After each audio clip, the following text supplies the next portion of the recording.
ہمارے معاشرے کے اکثر گھروں میں یہ معاملہ پایا جاتا ہے کہ اگر بیوی شوہر سے جیب خرچ کے واسطے کچھ پیسوں کا مطالبہ کرے تو سامنے سے جواب ملتا ہے کہ تم کیا کرو گی پیسوں کا؟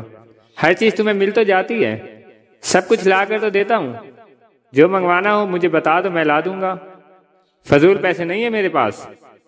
مطلب دنیا بھر کی تقریریں شروع کر دے گا، مگر مجال ہے کہ کچھ پیسے نکال کر بیوی کے ہاتھوں میں رکھ دوں کہ شاید اسے کچھ ضرورت ہو۔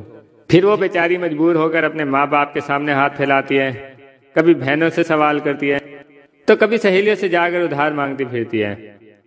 واللہ میری سمجھ سے باہر ہے کہ شوہر حضرات یہ کیسے گوارا کر لیتے ہیں کہ میری بیوی میرے ہوتے ہوئے دوسروں سے پیسے مانگتے پھرے۔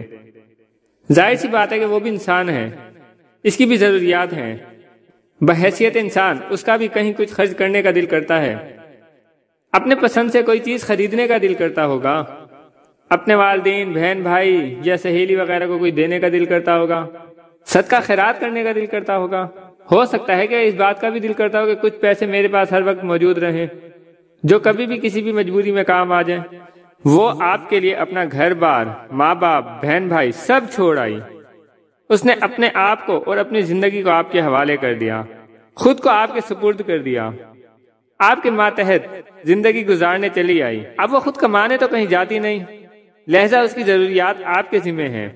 ہم باہر دوستوں کے ساتھ ہوٹلوں پر، ٹورز پر، آؤٹنگ پر اور دیگر فضولیات پہ ہزاروں روپے اڑاتے ہیں، اور جب اپنی بیوی کچھ پیسے مانگ لے تو طرح طرح کی باتیں سنانے لگ جاتے ہیں۔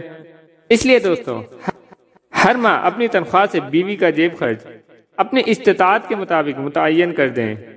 جب بھی تنخواہ ملے گھر آ کر بیوی کو 2000، 5000 یا 10,000 یا جتنی بھی آپ کی گنجائش ہو اس کے مطابق بیوی کو لازمی دیں، اور جیب خرچ دینے کے بعد بیوی سے ان پیسوں کا حساب نہ لیں کہ کیا خرچ کیا، کتنا خرچ کیا، کیوں خرچ کیا۔ نہیں، بالکل بھی نہیں۔